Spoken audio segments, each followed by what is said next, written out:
All right, good morning, everybody. Joe Van Doren here with our Virtues Pick for the day. And today I got a really good one that I need a lot, so maybe you do too, I don't know. But the word that we got today was patience. So let's read the description first and then we'll go from there. So, patience is quiet hope and faith that things will turn out right.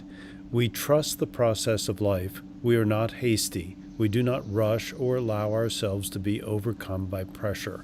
Patience helps us to endure things we cannot control with a peaceful heart. We respond to mistakes or delays not with judgment but with gentleness. We recognize the lessons that come through waiting and receive them as gifts unfolding with divine timing. Patience brings acceptance. It calls us to be still in the moment, to be restful, and to listen deeply. Patience soothes our souls.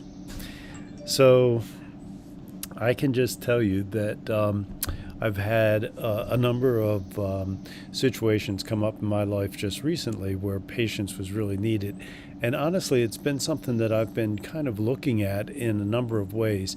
I really appreciate this thought in here that we trust the process of life and that we endure the things that we cannot control with a peaceful heart. So, do you believe that that things are going to turn out right? Do I believe that the universe is there not to make things more difficult for me, but to bring about whatever it is that I want to create in my life?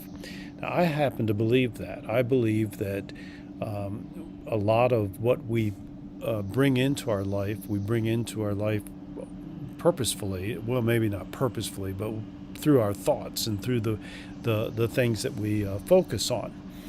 So, if I focus on those things that seem to be challenging to me, then that's exactly what I'm going to get more of.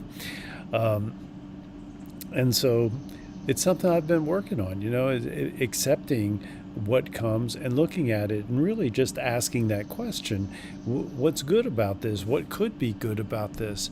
And not rushing to and being overcome by the pressure of that moment, but rather accepting what has happened and then moving forward. Now, that doesn't mean that we don't put forth our best efforts and that we don't spend time contemplating and meditating and being mindful about what's happening, but it does mean that we appreciate that the timing of things sometimes isn't always exactly what we thought it quote unquote should be. So we have to be careful about that. At least I do.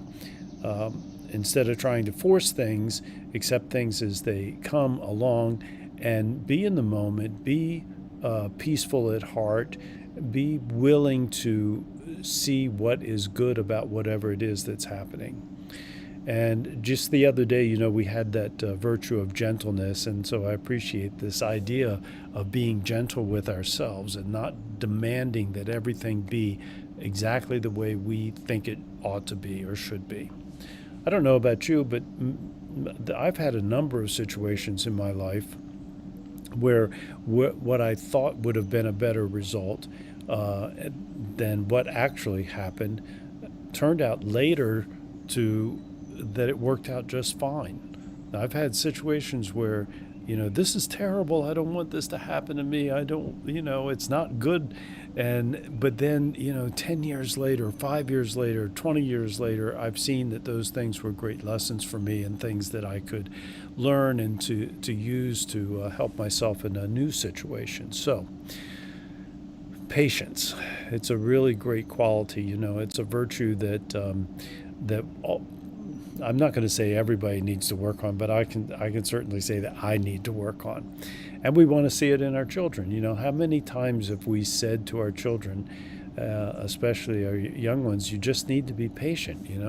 We're going to have dessert, but you need to be patient. It's after dinner, right? So we're going to be teaching our kids patience by demonstrating it. Number one, of course, that is always one of the best teachers. But we also want to talk about that virtue with them and demonstrate to them how it might be applied in their lives. So, can you be patient and wait for this to happen or that to happen? Just asking that question can sometimes just draw that out of them. Um, Another way that we might think about in helping our children to become more patient is that, especially when they're young, we may have to use real concrete things like, you know, we can do this activity or that activity in 10 minutes. And though you set a timer for 10 minutes, when that goes off, then that's the time that we can start doing this, or that we'll be leaving, or, whatever the case might be. So it's just a way of helping them to, because children see things in real black and white terms. And so it's just a way of helping them to see and to hear the timer go off, and so they know now's the time to do that, right? We can use it with their homework or whatever.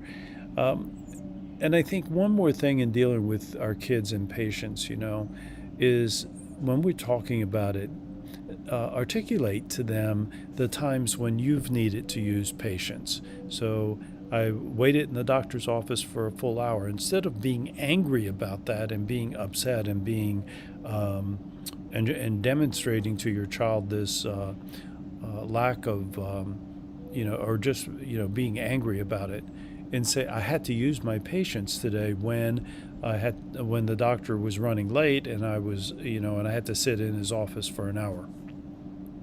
That helps a kid to see that it's something that you're practicing too. And it's just a way of helping to reinforce the idea that patience is a virtue that's important to your family. So that's how I'm thinking about patience. How will I use it today? There will be many situations that come up, that I am sure, where I will need to use my patience.